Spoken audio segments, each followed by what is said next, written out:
Ciao Raga, musta Raga? Marahil ay nabalitaan mo na rin yung good news. Marami ang naghihintay nito. Taon na ang ipinaghihintay at finally ay nangyari na.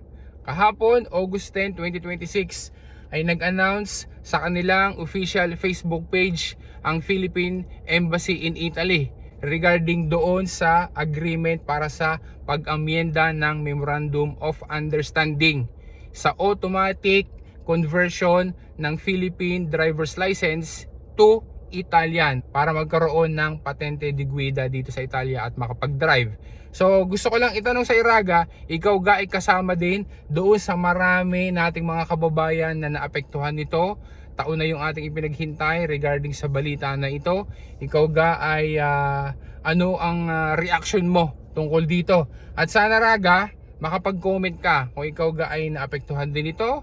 Ano ga yung mga gusto mo na itanong? Kasi doon sa Facebook page ng Philippine Embassy, although maraming mga information doon, ay marami pa rin mga katanungan. Kaya ang gagawin ko, pag-aaralan ko yung kanilang announcement at i-detalyo ko sa iyo at i-explain ko sa iyo sa susunod na vlog yung mga information tungkol doon sa announcement nila na yan at saka ano ba yung mga aasahan natin. So ngayon, mag-comment ka Raga kung ano ba yung situation mo, paano ka naapektuhan yan, ano ba yung mga tanong na gusto mo na masagot at ano yung mga inaasahan mo at ikaw ba sa tingin mo ay pwede pa dito o hindi na? Ano ba yung sa tingin mo na maaari na magiging problema na mahaharap mo dito o ikaw ga ay pwede pa o hindi na dahil dito sa ginawa nila na announcement na ito.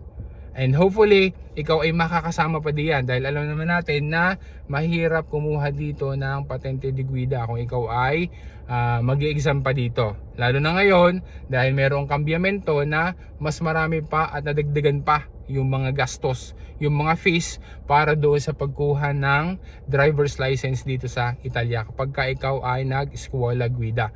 Dahil may mga karagdagan na mga gastos at the same time ay nadagdagan yung oras na required para doon sa actual driving.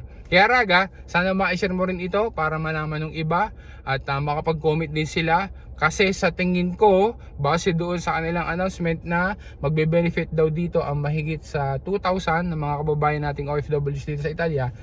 Although wala naman akong specific na numbers, wala akong konkreto na numbers, pero sa tingin ko ay mas marami pa ang makikinabang dito sa agreement nila na ito doon sa pinirmahan na iyan. So comment ka lang Raga at sana ma-share mo rin at abangan mo yung susunod na vlog ko regarding sa bagay na ito. Maraming salamat sa panonood mo Raga. A la próxima.